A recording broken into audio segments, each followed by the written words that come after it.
औज़ुबिल्लाहिमिनश्शैतानिर्रजीम बिस्मिल्लाहिर्रहमानिर्रहीम। Dear students, अस्सलाम वालेकुम। उम्मीद करता हूँ कि आप सब खैरियत से होंगे।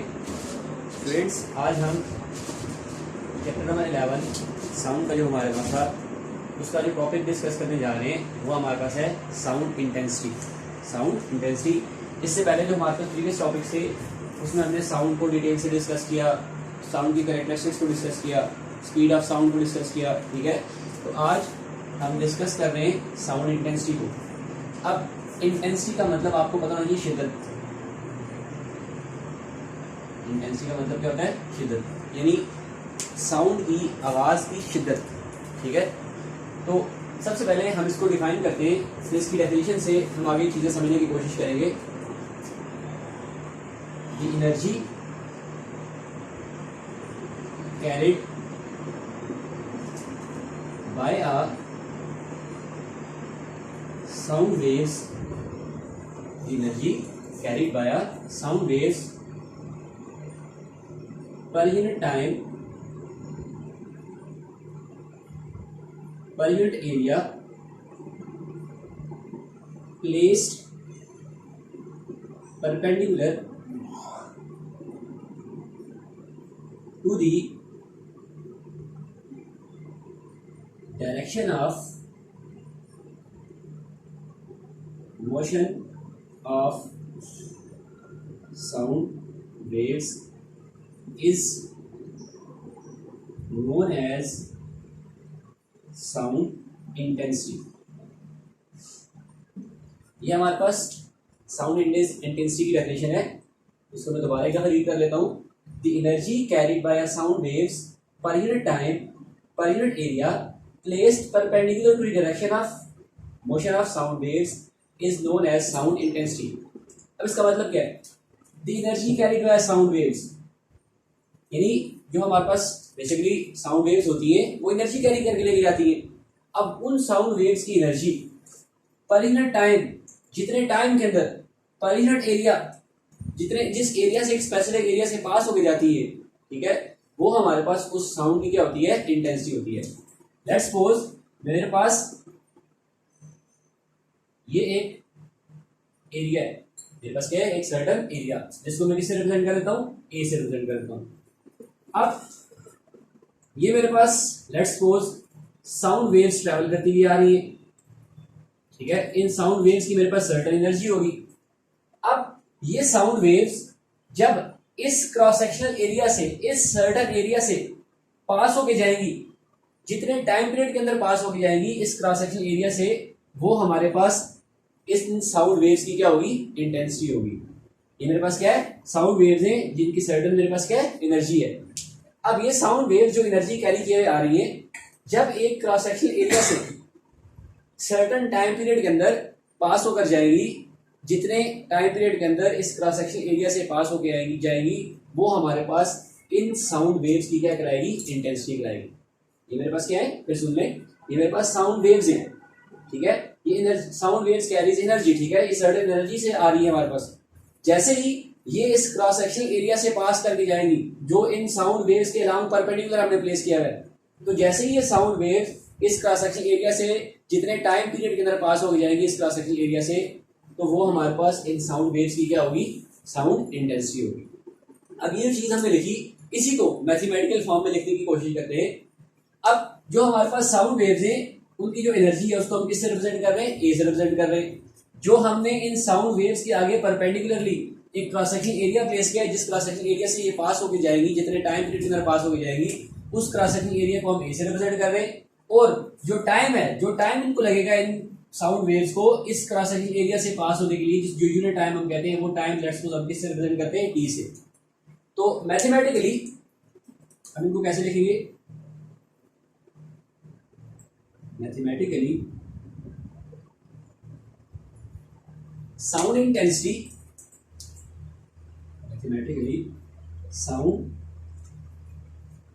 इंटेंसिटी इज इक्वल टू, अब क्या कहा है डेफिनेशन में? Energy carried by sound waves, energy carried by sound waves per unit time, per unit area, यानी कि divided by time into area.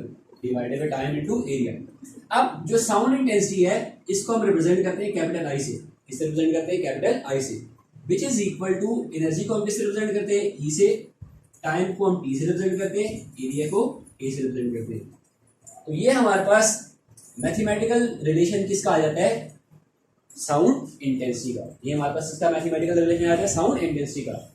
अब इसी मैथमेटिकल रिलेशन से हम साउंड इंटेंसिटी की एसआई यूनिट को क्या करेंगे? फाइंड करेंगे। अब इस मैथमेटिकल रिलेशन से हम क्या करेंगे? एसआई यूनिट फाइंड करेंगे। तो एनर्जी है, सबसे पहले हमारे पास क्या है? एनर्जी। एनर्जी की एसआई यूनिट क्या होती है? एनर्जी को हम किस में मेजर करते हैं? जूल में मेजर करते हैं। इसी तरह टाइम है, टाइम को हम किस में मेजर करते हैं? सेकंड्स में मेजर करते हैं। ठीक है।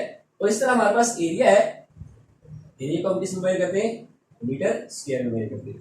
ठीक है। तो ये सारी की सारी जो हमारे पास यूनिट्स हैं, ठीक है, इन क्वांटिटीज की, इसको हम इधर पुट कर देते हैं। तो एनर्जी की यूनिट हमारे पास क्या आ गई? जूल। ठीक है। टाइम की यूनिट क्या आ गई? सेकंड। एरिया की यूनिट क्या आ गई? Metre square. एरिया की यूनिट क्या आ गई? Metre square. तो देखिए ये सारे का सारा हमारे पास क्या बनेगा? सिंबॉलिकली जूल पर सेकेंड पर मीटर स्क्वायर। अब यहां पे अगर आप गौर करें, जो हमारे पास जूल पर सेकंड होता है, जो हमारे पास क्या होता है? जूल पर सेकंड, ये हमारे पास इक्वल होता है वाट के। ये हमारे पास किसकी इक्वल होता है? वाट के। ठीक है। अब जूल पर सेकंड हमारे पास किसकी इक्वल हो जाएगा? वाट की इक्वल हो जाएगा। तो हमारे पास फिर क्या बच जाएगा पीछे? Watt as it is joule पर सेकंड की जगह मिलेगा इसका वाट। ठीक है। अब नीचे मेरे पास क्या रह जाएगा? Metre square. वाट को हम कैपिटल डब्ल्यू से रिप्रेजेंट करते हैं, तो हमारे पास क्या आ जाएगा? वाट पर मीटर स्क्वायर। वाट पर मीटर स्क्वायर। तो हमारे पास जो साउंड इंटेंसिटी है, जो हमारे पास क्या है? साउंड इंटेंसिटी, उसकी एसआई यूनिट क्या आ जाएगी? The SI unit of sound intensity is what per metre square, या पर स्क्वायर मीटर भी आप कह सकते हैं। इसको हम इस तरह लिखते हैं, वाट पर मीटर स्क्वायर। अब जब हमारे पास साउंड इंटेंसिटी की ऐसी यूनिट आ गई, इट्स मीन कि हमारे पास जो साउंड इंटेंसिटी है वो एक फिजिकल क्वांटिटी है। हमें यहां से क्या पता चलता है? Sound intensity is a physical quantity. ये हमारे पास क्या है? फिजिकल क्वांटिटी है, विच डज नॉट, या it does not depends on the sensitivity of year. यहां से हमें क्या पता चला कि हमारे पास जो साउंड इंटेंसिटी है वो एक फिजिकल क्वांटिटी है। वो एक क्या है? फिजिकल क्वांटिटी है, जिसकी एसआई यूनिट हमारे पास क्या है? वाट पर मीटर स्क्वायर। तो जब ये हमारे पास फिजिकल क्वांटिटी है, तो हमारे पास जो साउंड इंटेंसिटी है फिर वो ईयर की सेंसिटिविटी पर डिपेंड नहीं करती। वो ईयर की सेंसिटिविटी पर डिपेंड नहीं करती। तो ये तो हमारे पास क्या था? साउंड इंटेंसिटी का बेसिक था, जहां से हमने स्टार्ट किया। मैथमेटिकल फॉर्म से हम इसका फार्मूला फाइंड करके लेके आए। ठीक है। उसके बाद हम इसकी ऐसे यूनिट फाइंड करके ले आए। ऐसा यूनिट जब हमने फाइंड की तो हमारे पास ये क्या आ गई? फिजिकल क्वांटिटी आ गई। इसकी ऐसे यूनिट हम डिराइव करके ले आए। तो जब हमारे पास ऐसा यूनिट आ गई तो उससे हमें ये पता चल गया कि साउंड इंटेंसिटी हमारे पास एक फिजिकल क्वांटिटी है। तो जब ये फिजिकल क्वांटिटी है तो इस बात से हमें ये पता चल गया कि हमारे पास साउंड इंटेंसिटी जो है फिजिकल क्वांटिटी होने के साथ साथ वो फिर सेंसिटिविटी ऑफ ईयर पे डिपेंड नहीं करती।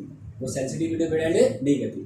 अब इसके बाद आपके पास एक लॉ है, वेबर फेशनर लॉ। हम उसको डिस्कस करने जा रहे हैं किसी के साथ। ठीक है।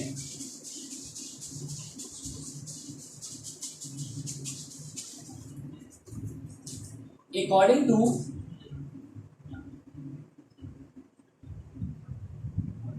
वेबर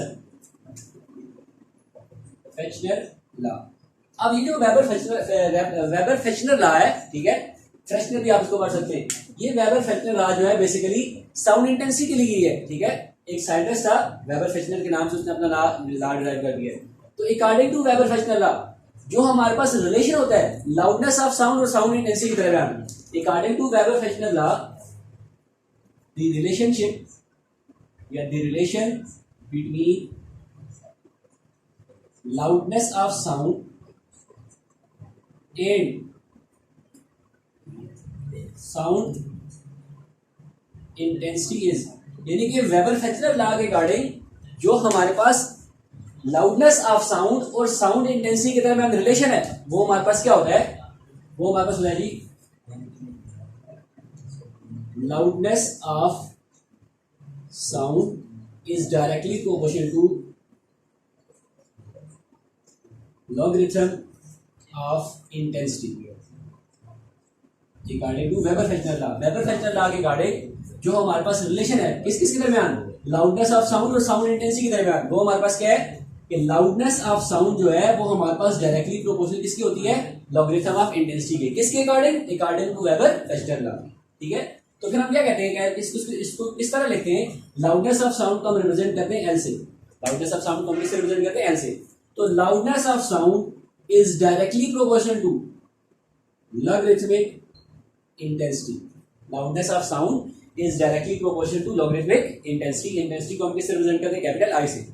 जब इस प्रोपोर्शनल के साइन को खत्म करेंगे, ठीक है, जब इस प्रोपोर्शनल के साइन को खत्म करेंगे तो हमारे पास कांस्टेंट का मान आ जाएगा, तो L is equal to K log of I, L is equal to K log of I। अब ये जो हमारे पास इक्वेशन नंबर 1 आई है, इस इक्वेशन को हम कहते हैं वेबर फ्रेशनर लॉ, इस इक्वेशन को हम क्या कहते हैं, वेबर फ्रेशनर लॉ, जिसमें K हमारे पास क्या है, कांस्टेंट है, जिसमें K हमारे पास क्या है, कांस्टेंट। अब इसके बाद हम नेक्स्ट जो चीज डिस्कस करेंगे वो इंटेंसिटी लेवल या साउंड लेवल को डिस्कस करेंगे। ठीक है, इंटेंसिटी लेवल, इंटेंसिटी लेवल और साउंड लेवल, इंटेंसिटी लेवल और साउंड लेवल। अब इंटेंसिटी लेवल या साउंड लेवल क्या होता है, the difference between to sounds, the difference between to sounds, यानी दो साउंड के दरमियान हमारे पास जो क्या होता है, डिफरेंस होता है, where one sound is faintest, जो एक साउंड आपके पास क्या होगी, फेंटेस्ट होगी, मध्यम होगी, and other is any other sound, और दूसरी आपके पास क्या हो सकती है, कोई भी दूसरी साउंड हो सकती है, is known as sound level और इंटेंसिटी लेवल। उसको हम क्या कहते हैं, साउंड लेवल या intensity level.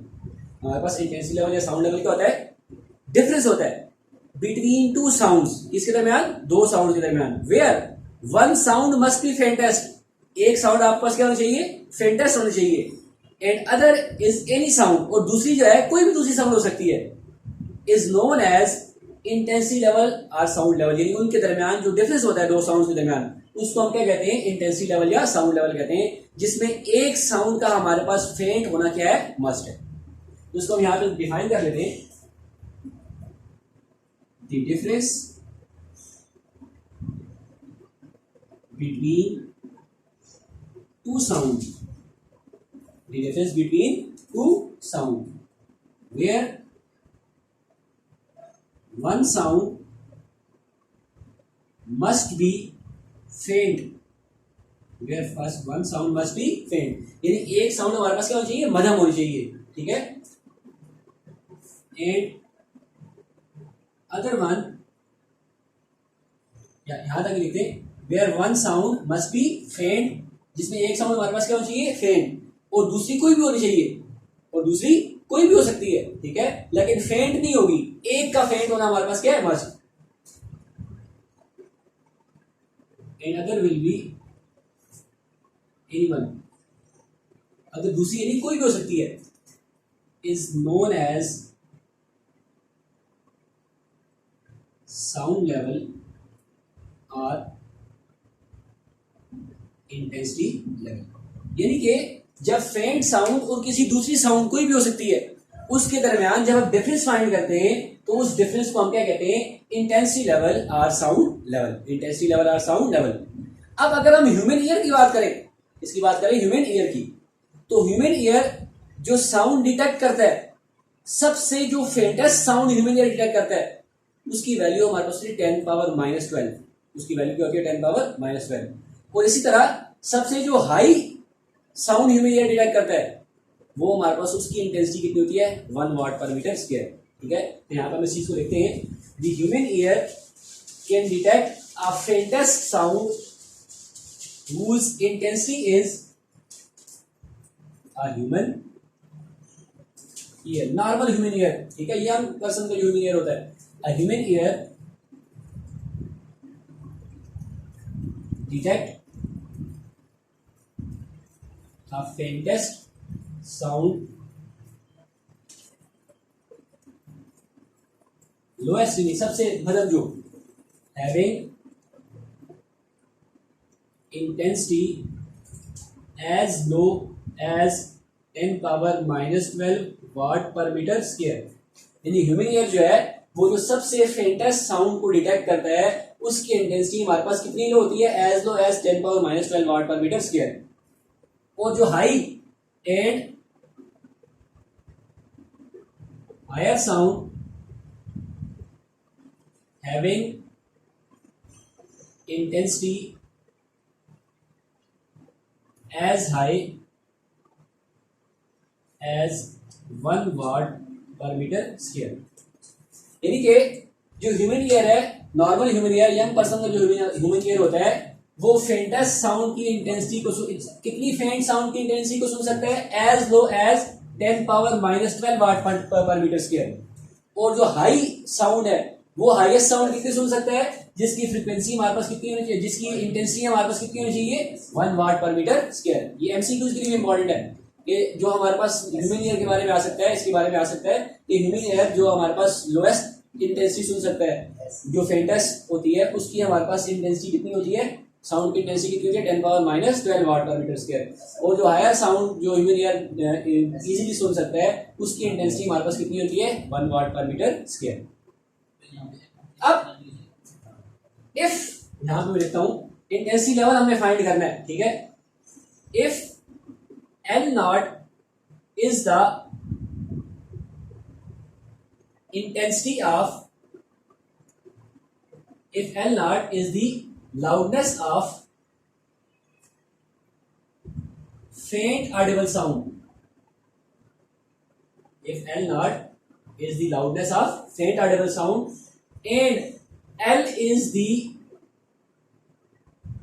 loudness of any other sound, अगर मैं क्या कह रहा हूं, if L naught is the loudness of faint sound, अगर मेरे पास एल नॉट जो है वो फेंट साउंड की लाउडनेस को रिप्रेजेंट कर रही है और एल जो सिंपल मैंने लिखा है ये मेरे पास लाउडनेस ऑफ अदर साउंड किसी दूसरी साउंड को रिप्रेजेंट कर रहा है, ठीक है।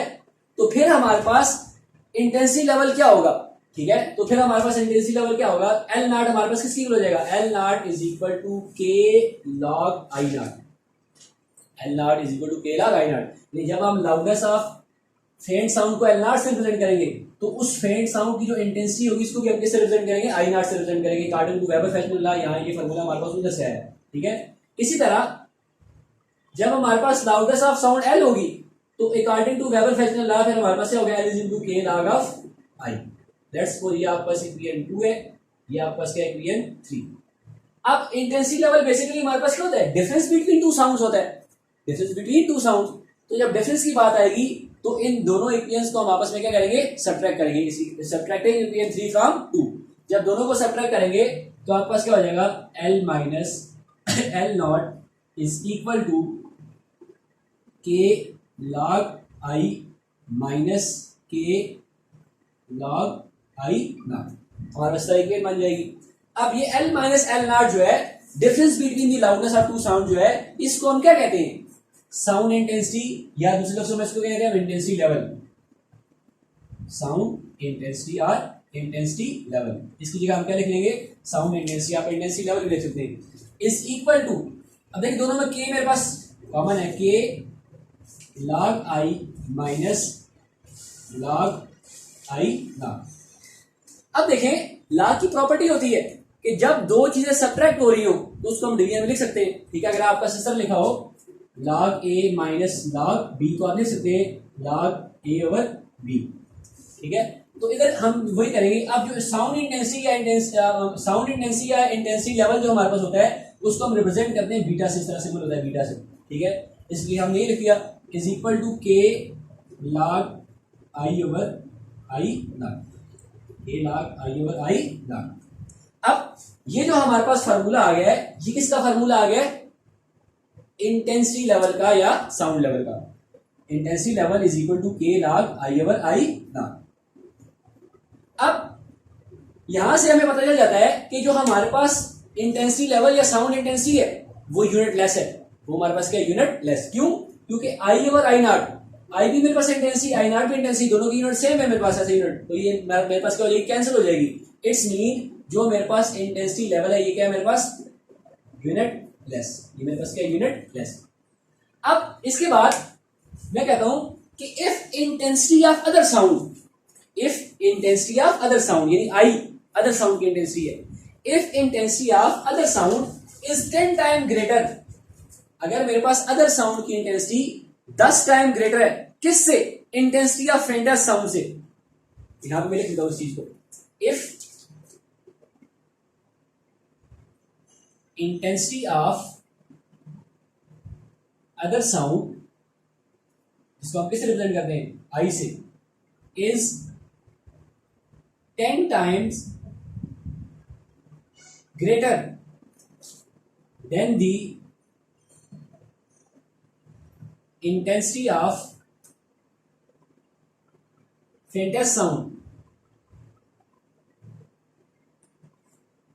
यानी कि अगर आपके पास अदर साउंड की जो इंटेंसिटी होगी वो 10 टाइम्स ग्रेटर होगी, वो क्या होगी, 10 टाइम्स ग्रेटर किससे, इंटेंसिटी ऑफ फेंटेस्ट साउंड से, इंटेंसिटी ऑफ फेंटेस्ट साउंड से। तो आपका रिलेशन क्या बनेगा, intensity of other sound is 10 time greater than intensity of faintest sound, intensity of other sound is 10 time greater than intensity of faintest sound. तो उस वक्त जो आपके पास ये साउंड इंटेंसिटी होगी इसको हम मेजर करेंगे जिस यूनिट में, वो यूनिट हमारे पास क्या होगी, बेल। जब हमारे पास intensity of other sound 10 times greater होगी इंटेंसिटी ऑफ फेंटेस्ट साउंड से, इंटेंसिटी ऑफ अदर साउंड जब हमारे पास क्या होगी 10 टाइम ग्रेटर होगी किससे, इंटेंसिटी ऑफ फेंटेस्ट साउंड से, तो उस वक्त हमारे पास रिलेशन क्या बनेगा, I is equal to 10 I naught. तो उस वक्त जो हमारे पास साउंड इंटेंसिटी होगी उसको हम जिस यूनिट में मेजर करेंगे वो यूनिट हमारे पास क्या होगी, बेल होगी। तो जब उसको हम बेल में मेजर करेंगे तो हमारे पास उस टाइम जो कांस्टेंट के होगा इसकी वैल्यू क्या होगी, 1, इसकी वैल्यू क्या होगी, 1। तो जब हमारे पास के की वैल्यू 1 होगी तो फिर हमारे पास क्या हो जाएगा, beta is equal to log I over I naught into bel, log I over I naught into bel. अब ये जो बेल है, ये बेल हमारे पास क्या, लार्जेस्ट यूनिट है, बेल हमारे पास क्या है, साउंड इंटेंसिटी या इंटेंसिटी लेवल की क्या है, लार्जेस्ट यूनिट है। अब इससे जो स्मॉलर यूनिट होती है वो हमारे पास क्या है, decibel. Bel is a largest unit, bel is a larger unit, bel हमारे पास क्या है, लार्जर यूनिट है। अब जब स्मॉलर यूनिट की बात हम करेंगे तो स्मॉलर यूनिट हमारे पास क्या होती है, smaller unit, it's smaller unit is decibel, इसकी स्मॉलर यूनिट हमारे पास क्या है, डेसिबल, जिसको हम रिप्रेजेंट किस तरह करते हैं, डीबी से रिप्रेजेंट करते हैं। तो जब हम इंटेंसिटी लेवल को डेसिबल में मेजर करेंगे तो जो आपके पास 1 डेसिबल होता है, जो आपके पास 1 डेसिबल होता है वो 10 बेल, जो आपके पास 1 बेल होता है वो हमारे पास 10 डेसिबल की होता है, वो किसकी होता है, 10 डेसिबल है। तो जब बेल को हम रिप्रेजेंट करेंगे डेसिबल में तो आपके पास क्या हो जाएगा, intensity level is equal to 10, मेरे पास कांस्टेंट है तो बाय क्या है, 10 log I over I naught, bel की जगह क्या आ जाएगा, डीबी। तो ये आपके पास रिलेशन किसका बन जाएगा, इंटेंसिटी लेवल का या साउंड इंटेंसिटी का, किसमें, डेसिबल में। अब जब भी हम किसी भी दो साउंड्स की इंटेंसिटी लेवल फाइंड करेंगे या साउंड इंटेंसिटी फाइंड करेंगे डेसिबल में तो हमारे पास ये फार्मूला यूज होगा। इसी तरह इससे हम डिफरेंट साउंड्स की डेसिबल स्केल को मेजर कर सकते हैं, इंटेंसिटी लेवल्स को मेजर कर सकते हैं और डिफरेंट स्केल्स में मेजर कर सकते हैं। उन स्केल्स को हम क्या कहते हैं, डेसिबल स्केल्स, उन स्केल्स को हम क्या कहते हैं, डेसिबल स्केल। ये आज तक जो हमारा टॉपिक था साउंड इंटेंसिटी के बारे में, यहाँ पे ये टॉपिक हमारे पास कंप्लीट होता है। आई होप ये टॉपिक आप बच्चों को अच्छे तरीके से समझ आया होगा। इस टॉपिक को आपने बुक से थॉरोली रीड करना है और इससे रिलेटेड, इस फार्मूला से रिलेटेड जितनी भी एग्जांपल्स, जितनी भी असाइनमेंट्स होंगी वो आपने घर में सॉल्व करने की करनी है, कोशिश करनी है। अब जो मेन चीज़ है यहाँ पे इस फार्मूला में, आई ओवर आई नॉट में, इधर आई आपके पास जो है हमेशा याद रखें, आई सिंपल आई कैपिटल, ये रिप्रेजेंट करता है इंटेंसिटी ऑफ अदर साउंड को, और आई नॉट किसको रिप्रेजेंट करता है, इंटेंसिटी ऑफ फेंटस साउंड को। और फेंटस साउंड इंटेंसिटी आपने हमेशा क्या, इंटेंसिटी लेवल जब भी आप फाइंड कर रहे होंगे तो उसमें एक साउंड जो आपने लेनी है वो हमेशा आपने फेंट साउंड लेनी है, और दूसरी आप कोई भी दूसरी साउंड ले सकते हैं। तो उनके दरमियान जब आप इंटेंसिटी लेवल फाइंड करेंगे तो उसको हम क्या कहते हैं, उनके दरमियान जब आप डिफरेंस फाइंड करेंगे तो उस डिफरेंस को हम क्या कहते हैं, इंटेंसिटी लेवल। इंशाल्लाह जो हमारा नेक्स्ट टॉपिक होगा वो हमारे पास reflection of sounds, echo, reverberation के बारे में होगा। तो इंशाल्लाह नेक्स्ट लेक्चर में आपसे मुलाकात होगी। तब तक के लिए अल्लाह हाफिज़। Thank you very much.